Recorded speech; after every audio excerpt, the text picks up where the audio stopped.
Producer's note: this film is a fictionalized dramatization inspired by wartime industrial stories. Names, places, and some incidents have been composed to capture the human and technical realities inside a factory that once sought to build a revolutionary jet bomber. At 2:37 a.m., the air inside Werk Adler shimmered like the skin of a kettle. Heat rolled off the blast furnaces in slow waves. Sparks fanned from a grinder in a rhythm that sounded almost like Morse. Rasp, spit, hush, repeat. Men and a few women moved through the glow in leather aprons and oil-darkened shirts, their faces lit from below by molten metal. The building itself breathed, steam sighing from radiators, the far-off thump of a compressor, the low mechanical howl of the test cells where engines were strapped down and coaxed to life. Near a bench cluttered with files and a battered pocket watch, Frederick Brackett lifted a specimen pin, no larger than a thumb, and held it to the lamplight. The metal grain showed like the rings of a tree. He spoke as if to a pupil. "See how the grains align here?" he said. "The boundary is weak. If that line crosses a stress point, it will open like a seam." Around him were microscopes with lenses that had been shipped in by air, a battered tempering oven whose welds had been patched more than once, and a stack of ruled sketches where alloy compositions were scrawled in a looping, impatient hand. This was the heart of the plant, a deliberate, noisy theater where chemistry, handcraft, and calculation collided. And the thing they were trying to make was not merely another engine. It was a machine that, if it worked, would change how distance and speed met in war. A jet-powered bomber designed to fly faster and higher than anything the plant had ever attempted. Engineers argued about compressor geometry, about combustion temperatures, about the brittle way some steels refused to bend to design. Mathematicians in office coats tapped slide rules until their fingertips were raw. The problem felt like a living thing. It pushed back, made demands, broke tools and people in equal measure. The strategic case for the bomber arrived in simple, brutal language at the plant's front gate. High Command wanted an aircraft capable of escaping enemy interceptors by speed and altitude, capable of carrying a heavier payload to distant targets. The bomber would be a sword and a shield at once. It was to open corridors into the enemy's interior when other means had failed. That mandate translated inside Werk Adler into a single, private obsession: how to make an engine that could run hotter, faster, and longer without falling apart. And most plainly, there was a timetable. The calendar on the office wall was covered in red ink. Delivery dates, test windows, and the faint, handwritten plea, "No further delays." Those pleas became a kind of pressure that entered the room like cold air, inescapable and unforgiving. Men remembered fathers or brothers lost on other fronts. Some counted nights between rations. Others had simply been conscripted from nearby workshops and told to make impossible things on impossible schedules. The plant was where theory met humiliation, where equations were punished until they confessed to working in the real world. If the plant had a pulse, it was measured in test runs.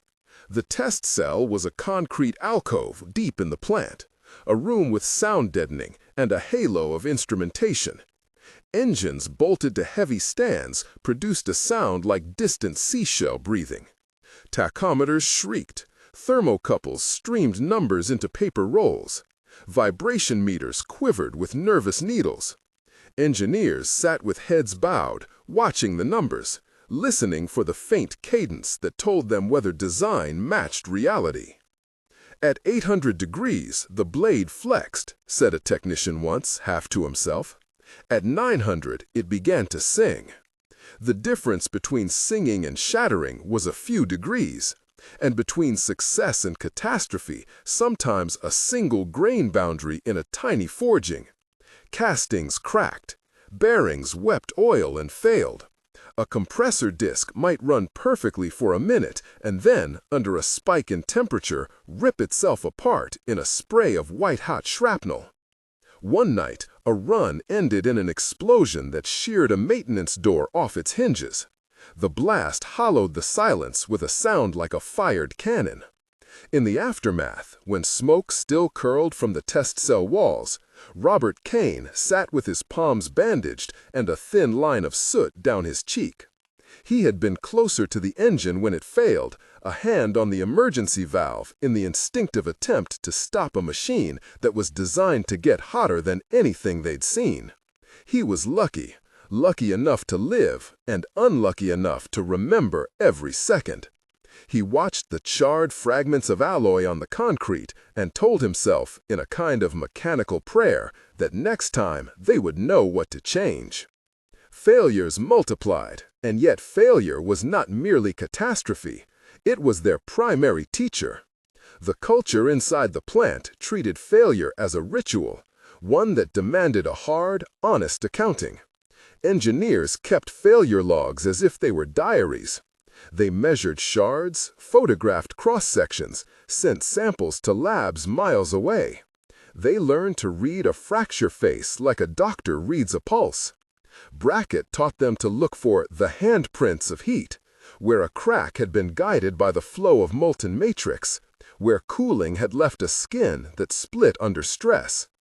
Each test failure tightened their understanding. It rewired design. Metallurgy sat at the center of this struggle. The new engine's heart demanded metals that could breathe fire without giving way. Traditional steels offered toughness, but not the temperature resilience required. The new apparatus called for alloys that could maintain structural integrity under sustained combustion. The solution, when it came, would not be a single miracle material, but a compromise of chemistry and treatment. Measured additions of elements that strengthened grain boundaries, controlled cooling to coax crystals into aligned patterns, and surface processes to give running parts a thin, protective skin against oxidation. Frederick Brackett was, in equal measure, laboratory man and father figure. In winter, he wore a thin scarf knotted at the throat, and in summer he smoked and read beneath a desk lamp until the margins of his notebooks blurred. He treated metal like a living pupil, patient, expecting failure, convinced of eventual improvement.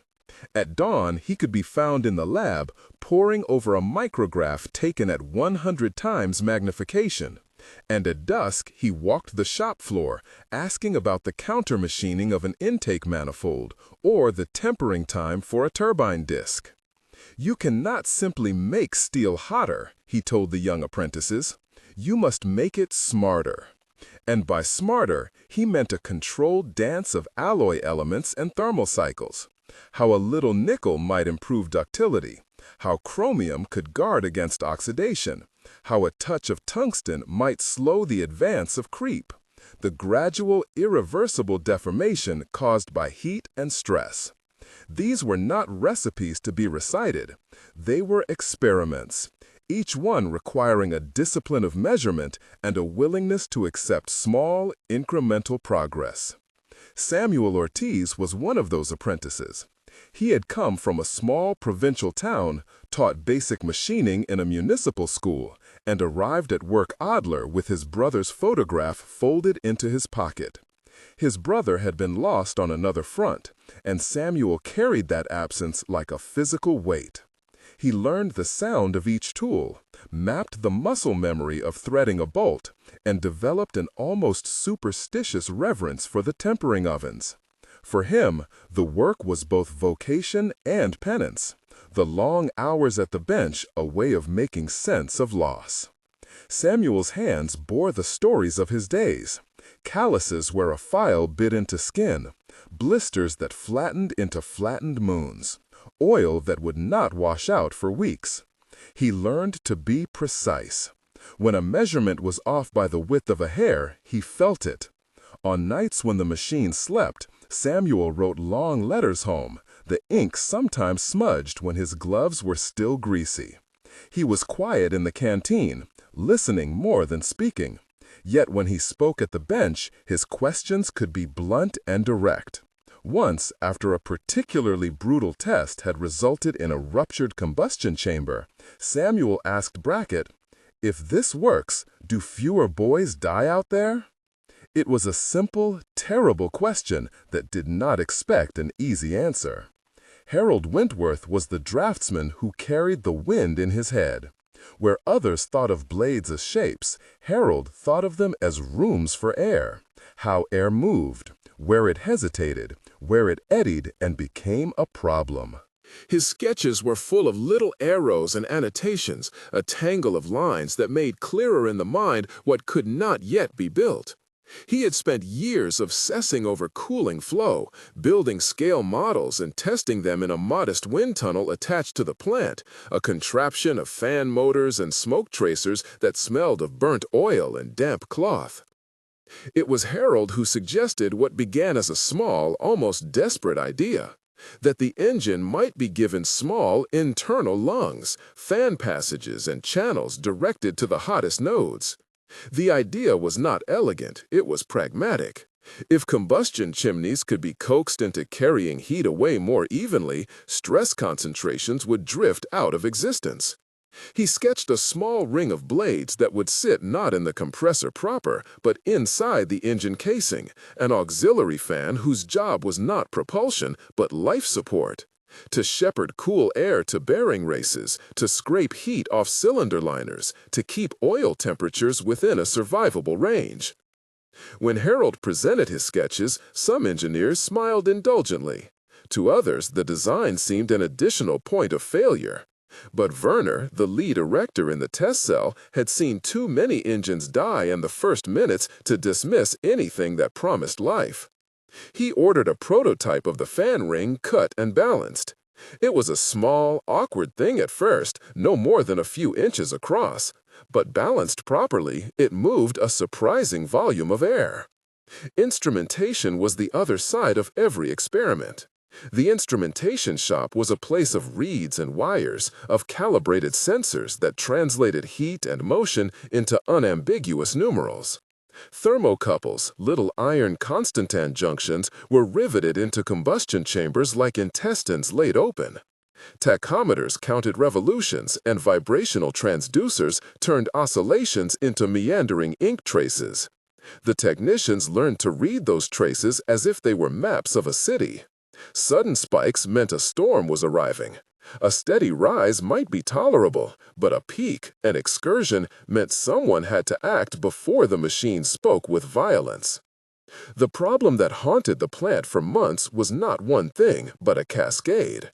One failure would cascade into another. An overheated bearing would increase friction, which increased temperature, which softened an alloy, which permitted a blade to flex and then fail. A small crack in a casing would propagate under cyclic stress. Corrosion crept like an uninvited guest, and microstructural defects, tiny holes and inclusions buried in a casting, became the seeds of catastrophe. Each loss demanded a new test, and each test consumed parts in a steady hunger. There were moments of near magic, small observations that rearranged the problem. Once, Brackett noticed a peculiar pattern in fracture faces that corresponded to the way a casting had cooled during solidification. The piece had been poured in a mold that allowed one side to chill too quickly. The rapid cooling had created zones of differing grain size, and those boundaries were where the parts began to split.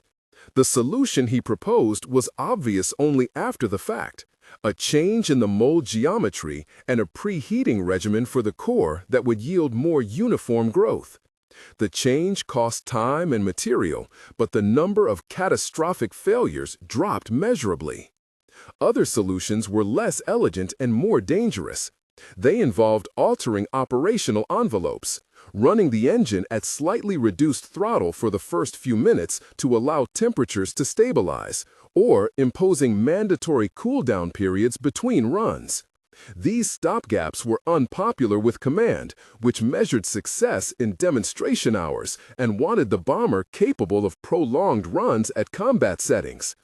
But life in the plant, both the machines and the operators, required compromises that did not always please the generals. The plant's social landscape shifted in response to these technical battles. Where shifts had been men only in the early days, wartime necessity had brought women into precision tasks, balancing rotors, operating lathes, inspecting joints under magnification. Their work was steady and exacting. They were quick to learn the temper of a particular alloy or the sound that signaled a bearing on the edge of failure. Their presence introduced a quiet, practical efficiency that changed the rhythm of the floor. Outside the plant, the town supplied workers of all backgrounds: seasoned machinists, young apprentices like Samuel, displaced technicians who had been moved after their industries were bombed. Some worked under the eye of the plant foreman.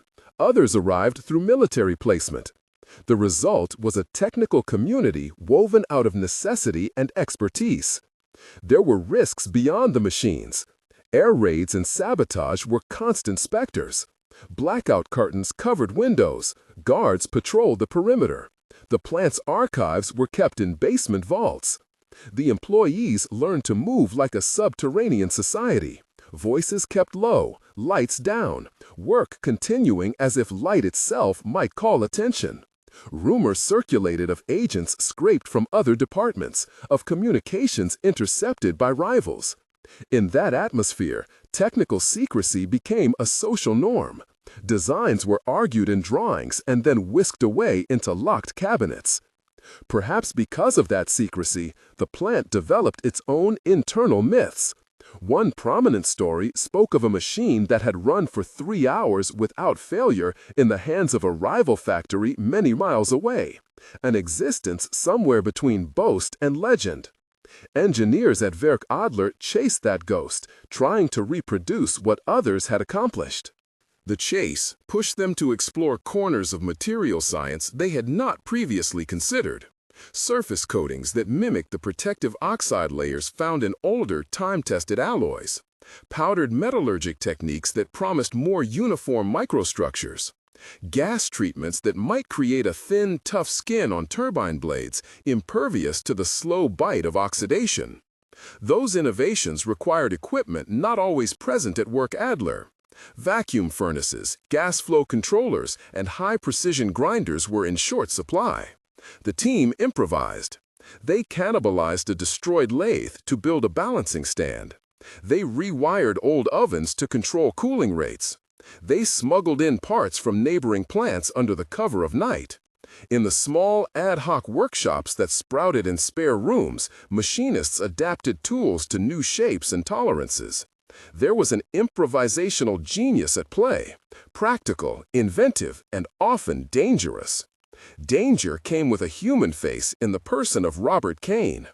Before the blast that left his palm scarred, Robert had been one of the test cell's steady hands. He had a way of moving with the engine's rhythm, a feel for installations that kept runs from tipping into chaos. When the engine ruptured, a shard sliced across his forearm. The wound was not life-threatening, but the blast shook him, and for weeks he woke with the sound of metal failing. In the hospital, he was quiet, refusing to blame the machine, accepting the accident as part of the work. Colleagues visited with coffee and practical jokes, and the foreman arranged that Robert continue contributing in a way that kept him safe, analyzing fracture faces at the lab bench, describing how parts behaved in the seconds before failure. His testimony was both human and technical, a bridge between what the numbers said and what the machines felt. Amid this atmosphere of repeated testing and incremental change, the plant's management created a ritual of daily debriefs. At 9 each morning, the engineers gathered in a small, overcrowded office with charts pinned to the walls and rolled test logs stacked like newspapers.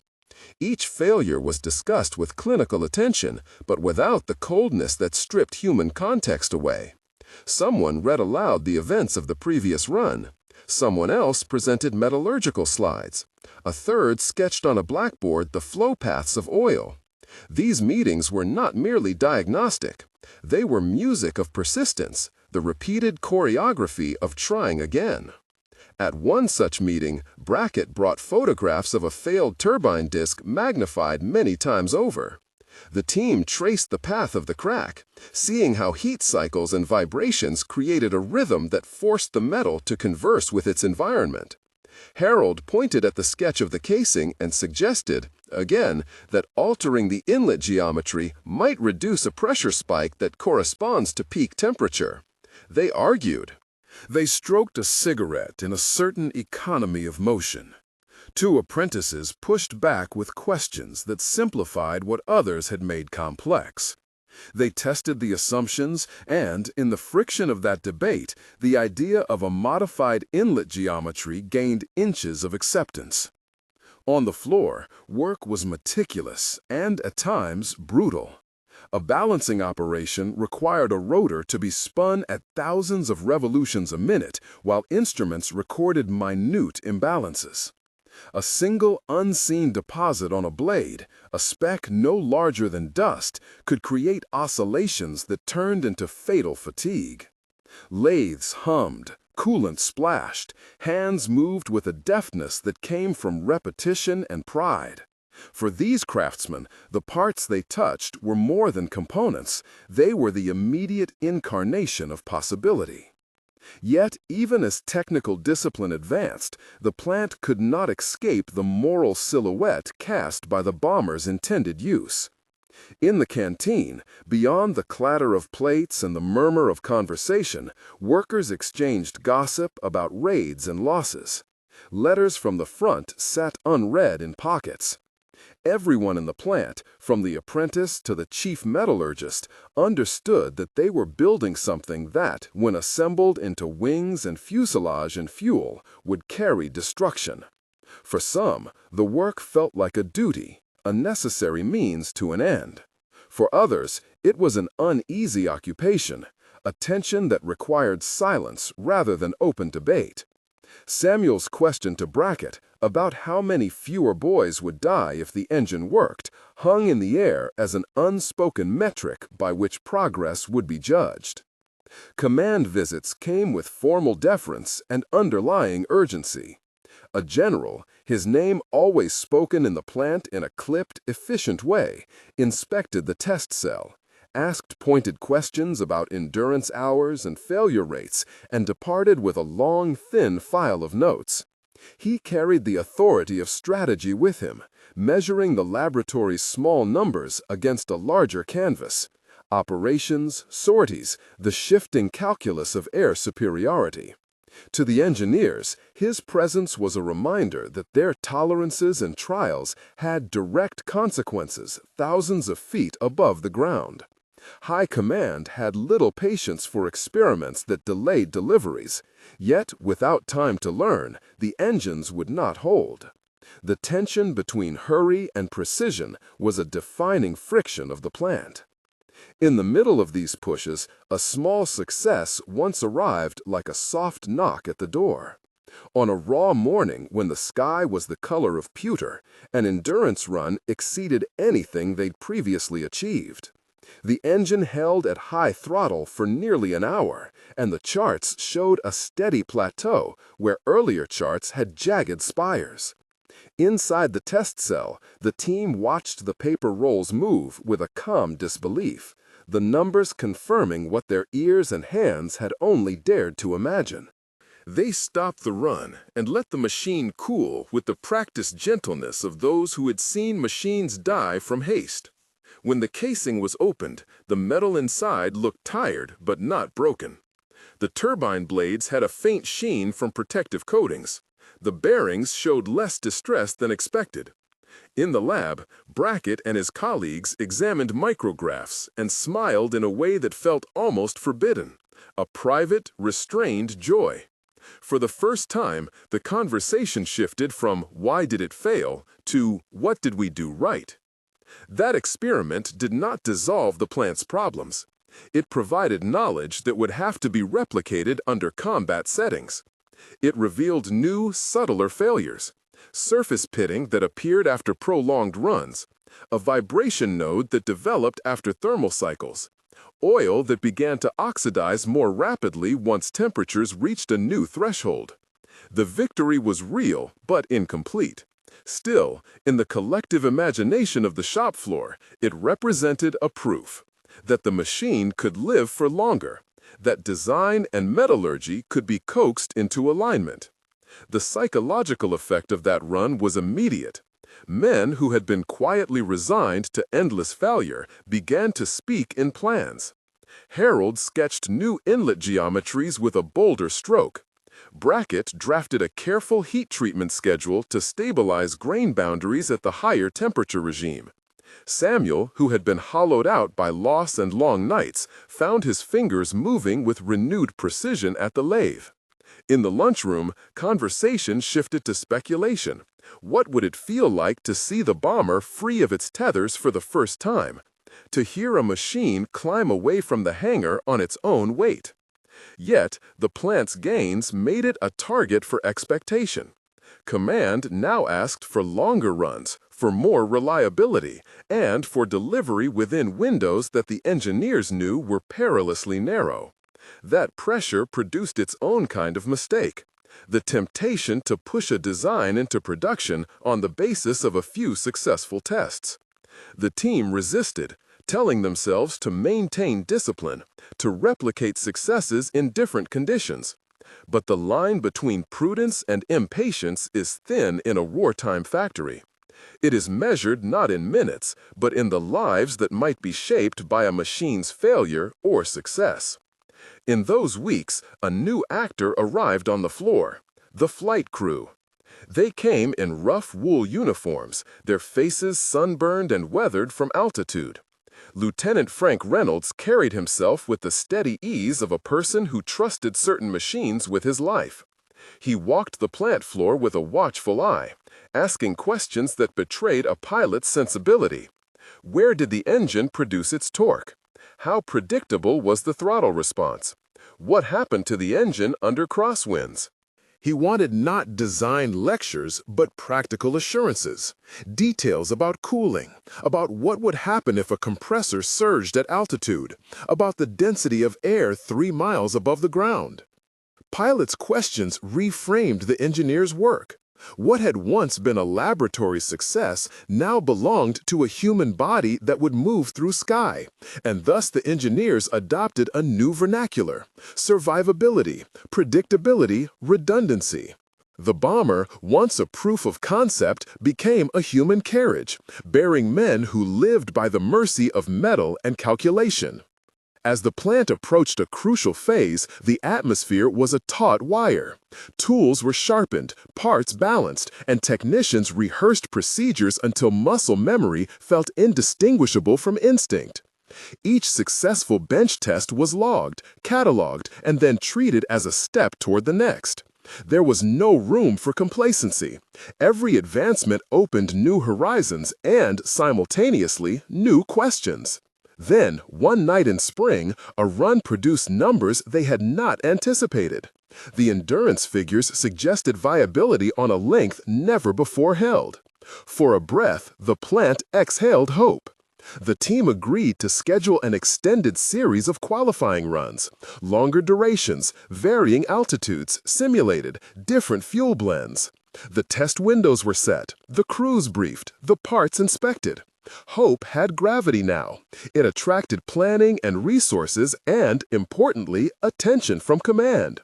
But as the crew prepared for those qualifying runs, an unexplained issue began to recur in other trials: a subtle chaos in the oil system. A varnish-like deposit showed up in oil samples, altering viscosity and leading to slight starvation at high thrust periods. It was a problem that would not announce itself with a bang, but with a slow starvation that undermined bearings and initiated tiny oscillations. These oscillations were the kind of enemy that revealed itself not in a dramatic explosion, but over time, as hours accumulated and fatigue set in. Brackett took one of the oil samples to his microscope and prepared a slide. Under magnification, the varnish showed as a lacework of polymerized residues. Toward the edge of the sample, metallic flakes hinted at early scuffing. It was a compounded problem, oil chemistry interacting with high temperature and particulate contamination. The fix would require better filtration, perhaps a redesign of oil channels, and a re-examination of additive chemistry, things that might be addressed but at the cost of time and resources. As the team debated solutions, the reader of the plant's mood could see how technical decisions bore heavy ethical and human consequences. A choice to enter combat with unperfected reliability could cost lives. A choice to delay seemed to concede strategic opportunities. No simple answer existed. The engineers were forced to measure risk against duty, their calculations confounded by numbers that were not strictly technical. It was in this tension that the first part of the plant's story reaches a hinge, a place where success has been tasted but not secured, where human sacrifice and technical perseverance sit shoulder to shoulder, and where the next tests would push both machines and people toward outcomes no one could yet fully foresee. They set the qualifying runs with a new seriousness. Plans written in ink and pencil, spares stacked on benches, crews briefed until every motion was near automatic. The test cell filled with a kind of reverent attention the night before the first long series, small rituals to ward off catastrophe. Instruments were double-checked. Oil filters were fitted with temporary screens. A fresh batch of additive was mixed in a rationed lab tin and labeled with Brackett's initials. Harold's auxiliary fan ring, now refined and balanced to a hair, waited bolted to its test mount. Samuel checked the tolerances on a bearing housing's mating face until his thumbs ached. They began the run at dawn. The engine started with the familiar ceremonial cough, a sound that had become a kind of family greeting. For hours, the plant held its breath, not in silence, that would have been wrong, but in steady listening. Paper rolls unrolled, needles marked their paths. For the first time in months, a long run continued past the point where varnish had previously begun to show. Oil samples were drawn at intervals and watched like living things. The varnish appeared later than expected, and when it did, its texture was different, less stringy, more particulate, the telltale flakes smaller and fewer. Filtration had worked, and the additive had curtailed the polymerization tendency. But the run also revealed a new truth, a small, persistent oscillation that began to develop at the transition between low and mid-throttle. It was subtle on the charts, an almost musical wobble. But in a machine spinning at thousands of revolutions per minute, subtle misalignments could become lethal over time. The team traced it to a secondary vibration node in the shaft assembly, a place where thermal expansion at operating temperature introduced a fraction of misalignment that grew with minutes. Fixing it required a return to the lathe and a patient sequence of remachining, rebalancing, and thermal cycling. That work was not glamorous. It was the artisanal side of industrial science. Knives filed, little cuts taken, errors reconciled. For Samuel, it was the sort of work that taught a man how to watch a metal surface and learn its temperament. For Brackett, it was another reminder that the machine's life would arrive out of thousands of small reconciliations rather than any single grand idea. After weeks of these extended runs, each one an incremental step, the plant reached a phase where the engine's endurance and behavior were sufficiently repeatable to satisfy the engineer's own demands. Command watched from afar, impatient and watchful. The general returned, walked the test cell with the purposeful gait of a strategist who measured time differently, and for the first time, Brackett thought, seemed to understand the literal weight of their arguments about slow, necessary testing. He asked questions about mean time between failures and about cannibal schedules for frontline spares. He listened when pilots described scenarios with steady voices. He left with a clipped nod and an order to produce a demonstration prototype for flight trials. Flight trials introduced a new cast and a new theater. The bomber, assembled in a nearby hangar, was a vast hush of rivets and canvas and lacquered wood, with the engines mounted under its wings like beasts held patiently at a leash. Ground crews moved like a congregation around it, rigorous checking cable tension, fuelers calibrating flow, electricians mapping circuits. The aircraft's maiden role was not, as some stories make it, an instant of boundless triumph. It was procedural, nervous, and intensely human. Checklists read in low voices, a pilot with a last cigarette stubbed into a tin, a test crew nodding like men about to enter a confessional. Lieutenant Frank Reynolds climbed into the cockpit with the quiet concentration of someone entering a sacred trust. He ran his hand along the throttle quadrant, feeling for play, for tension, for anything that might betray a hidden weakness. He radioed his pre-flight checks in an economy of words, each one precise. The bomber taxied, engines at idle. Then, with a coordinated thrum, the throttles opened and the aircraft rolled forward, the ground a blur as speed built and the craft lifted. For the men on the field, the first seconds were a rare mix of distance and nearness. An aircraft that had been an object of math and metal now breathed sky. The first flight was shorter than planners hoped and longer than skeptics expected. The engines held for the prescribed run, and Lieutenant Reynolds returned with reports that were mercifully short and practical. Slight lag on spool-up at extreme throttle, a faint warmth in oil lines but within allowable limits, and a note about compressor response under crosswinds. No one pretended the machine was finished. Instead, the flight offered a fact they could not uninvent. The bomber flew. It climbed and held and descended under control. Instruments told of a stability that experimental charts had suggested but never proven in the air. That proof changed the tenor of discussions.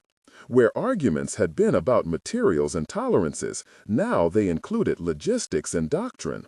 How would this bomber be used? What missions could justify its cost and complexity? As always in war, answers were urged by circumstance. Fuel that was consumed by the bomber's engines was drawn from strained supplies.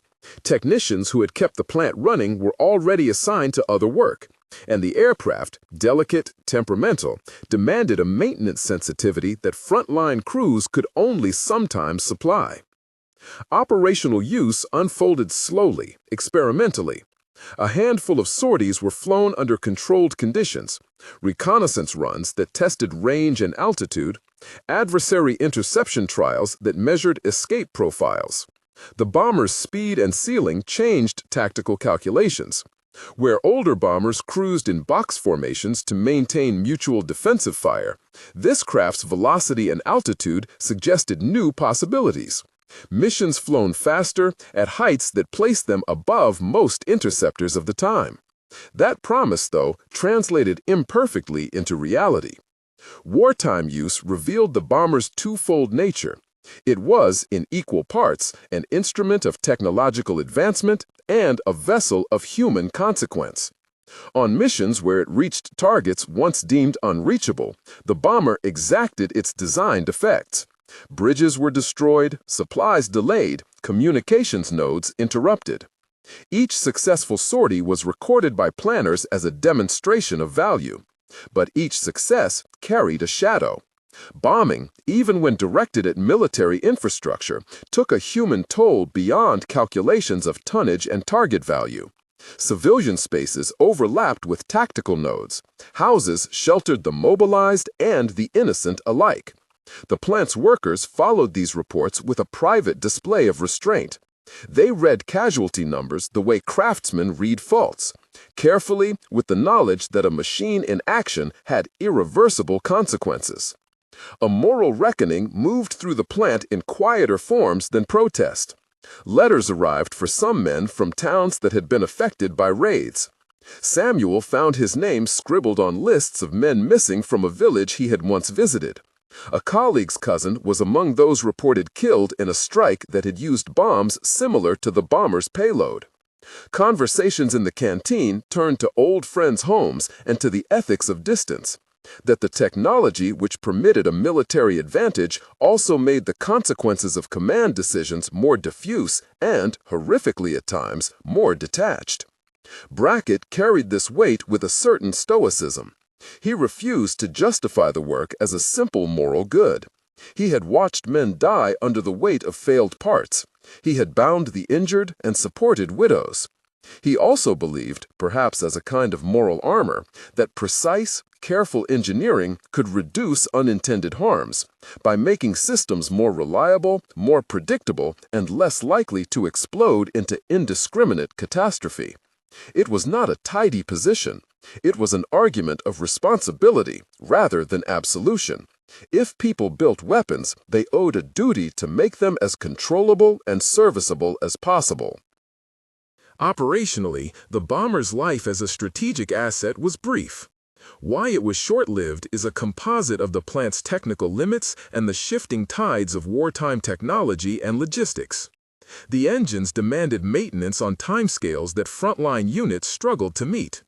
The fuel required for sustained operation became scarcer as supply priorities shifted. Enemy countermeasures adapted. Interceptors evolved tactics, and anti-aircraft defenses learned to reach higher and to anticipate the bomber's speed profiles. Moreover, newer, lighter jet designs emerged that promised better fuel efficiency and required less complex maintenance infrastructures. In a theater where logistics were as decisive as technology, an aircraft that needed fragile, specialized care and a steady flow of quality parts could not scale the way planners initially hoped. That short operational window, however, mattered. In the months it flew, the bomber influenced doctrine and planning. It forced adversaries to consider new interception tactics, it shifted target prioritization, and it lent proof that speed and altitude could be exploited tactically. For the men and women who built its engines, the flights were vindication of their labor. Proof that painstaking work at a dimly lit bench could translate into movement through the sky. But for others, families in bombed towns, pilots who did not return, the bomber remained a symbol of warfare's blunt arithmetic. The plant itself did not long survive the end of hostilities in its wartime form. As the war wound down and priorities shifted, Werk Adler's production lines were reconfigured or idled. Spares inventories were depleted. Technicians were reassigned to peacetime industries or to occupations in Allied RANs. Some machines were salvaged for civilian use, others were scrapped. There was a slow unwinding, the loud mechanical hum of the shop replaced by intermittent maintenance and finally long silences. For the workers, the transition was messy and deeply personal. Samuel left the plant and returned to his provincial town. He tried to find work in peacetime industries, railway workshops, agricultural machinery, but he carried the shop's imprint in his hands, a precision that did not always fit the rhythms of rebuilding a nation. Robert Kane recovered enough to walk, to teach fracture analysis to a new generation of technicians in a technical school that opened after the war. Harold Wentworth found work doing consulting sketches for a manufacturer of civilian engines. He drew cooling passages for power plants, unaware but grateful that his fan concept would live in turbines that warmed homes rather than propelled bombs. Brackett, who had been the plant's constant, felt a different kind of displacement. He had, for years, conversed with metal as one converses with a pupil. When wartime priorities ended, his notebooks shifted focus to questions of durability and peacetime metallurgy. How to make boilers last longer, how to prevent creep in turbines that would spend years humming under steady loads. He published papers, technical essays that distilled what had been learned in the crucible of secrecy, careful in language, measured in claims. Those essays found readers in laboratories across a fractured continent. They also raised uncomfortable questions about the source of knowledge and its moral framing. Because Werk Adler's story had been a wartime production, its artifacts and lessons did not always travel openly. Some of the plant's engines, the prototypes and production specimens, were dismantled and given to researchers for study. Others were taken as trophies by occupying forces. In the years that followed, parts of the plant's knowledge seeded civilian industries. Better alloys for steam turbines, more reliable bearings for locomotive engines, improved cooling circulation for large compressors. Those technical offshoots were a strange kind of epilogue. The same insights that had allowed a bomber to fly higher and faster would now keep factories and power plants running with fewer breakdowns. A few of the bomber's tangible remains survived in more public ways. One whole engine, stripped, cleaned, and mounted on a plinth, was sent to a technical museum. Placed under glass, it became both an object of curiosity and a locus of contested memory. School children would file past and ask to be told a story about how it worked. Veterans would hover and sometimes point out features they had once known by touch. The plaque beneath it told a sober, carefully worded history. That the object was born of necessity and labor, that its flights were brief, and that its legacy was double-edged, both a feat of engineering and a reminder of war's costs. The museum space became an aftercare of sorts for memory. An old machinist, wrinkled hands that still gripped a screwdriver with authority, would take visiting students through the engine's anatomy, turning dials that no longer had electrical purpose and pointing to labels that explained flow paths and chamber geometry in plain language. He would emphasize the practical virtues of maintenance and tempering schedules, the ways that small practices determined life.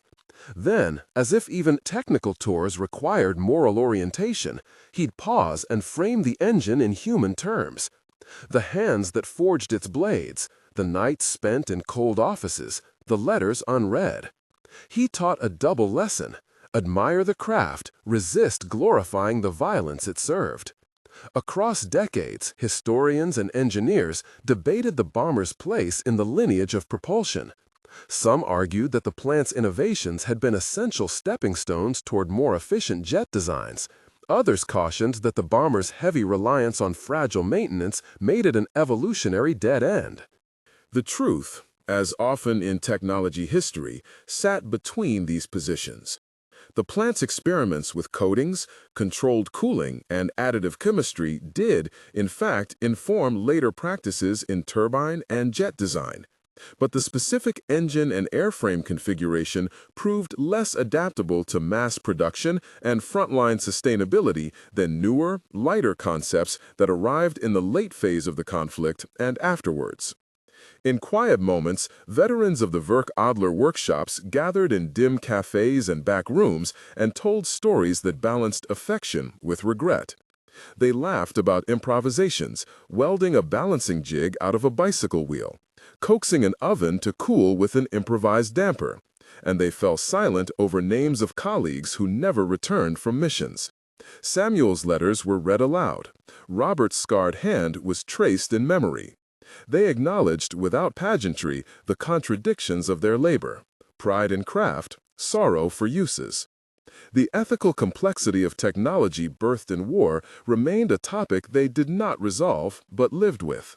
Brackett, who had by then given up active factory supervision, wrote in a modest journal about the engineer's duty: not to refuse work that a society calls for in wartime, perhaps, but to insist upon measures that minimize unintended harm and to ensure redundancy and maintenance from the start.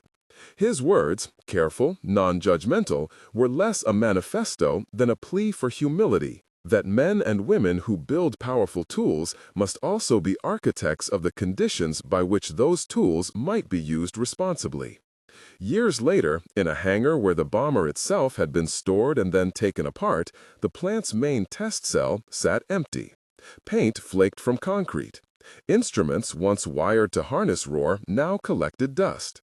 On certain afternoons, the light fell across benches and still bore the impression of fingerprints, a human cartography. Visitors who wandered the site felt an odd combination of awe and quiet. The buildings had witnessed a particular breed of labor: repetitive, meticulous, improvisational, and susceptible to the ethical currents of their age. The final, quieter scenes of the plant's life focused less on machines and more on memory. An initiative by a local technical school repurposed one of Werk Adler's warehouses into a workshop where apprentices could learn metalworking under instructors who had once labored there. They learned to cut and file, to temper, to balance. Teachers told stories that mixed technical insight with cautionary tales. It was a practical form of lineage. Skills that had been sharpened in wartime now trained hands for peacetime productivity. The site thus refracted the plant's history into a new purpose, repairing the fabric of everyday life rather than assembling instruments of destruction. The bomber's engineering lessons continue to echo into the age of more advanced jets. Concepts of internal cooling channels, protective surface chemistries, and additive use persisted and matured. What began as wartime improvisation became, in safer hands and for more benevolent purposes, techniques that improved industrial reliability. Even the human practices mattered. The culture of daily debriefs, meticulous logging of failures, and the careful translation of fracture faces into actionable changes formed an institutional memory that outlived the plant's wartime mission. On an autumn afternoon, years after the last engine left the test cell, a small group of former workers and family members returned to a hangar that had been repurposed as a memorial. There were plaques, a modest display of tools, and a silent engine mounted under protective glass. They moved slowly, reading names and dates, occasionally pointing out an anniversary. Samuel stood at the engine's base and ran his hand over the metal casing, feeling the coolness beneath the glass. He had long since become a lineman in the region's electricity works and had learned to measure a line's life in different metrics. He did not speak much that day. When he finally did, it was in a voice that folded technical detail into grief. "We made the best parts we could," he said, "and we kept learning. That mattered. But learning does not absolve the rest." The group's silence acknowledged the balance between craft and consequence. They had seen what machines did in service of orders and had watched how knowledge moved, sometimes painfully, from the cramped bench to broader society. The last cinematic beat returns to a familiar image. A single engine in a dim, hushed hangar, its surfaces dulled by time, its form still eloquent. The camera, if there were one, would linger on the grain of the metal, on a bolt thread that had been turned 1,000 times, on a small nick in a casing where a tool had once slipped. Around the engine, light pools, and the air holds the echoes of labor, the slap of a lathe, the murmur of calculation, the low, nervous laugh in a canteen, and the quieter noises of mourning. In the years since, historians have argued and engineers have taught, and apprentices have turned wrenches and moved on. The plant story resists a simple moral. It is, instead, a layered account of human ingenuity under pressure, the stubbornness of people who insisted on testing until the engine did not explode, the everyday sacrifices of technicians whose hands knew how a living machine would fail, the pilots who trusted their lives to parts made in dim rooms, and the civilians who bore the consequences when those parts did what they were designed to do. That ambiguity is the last lesson Werk Adler seems to offer.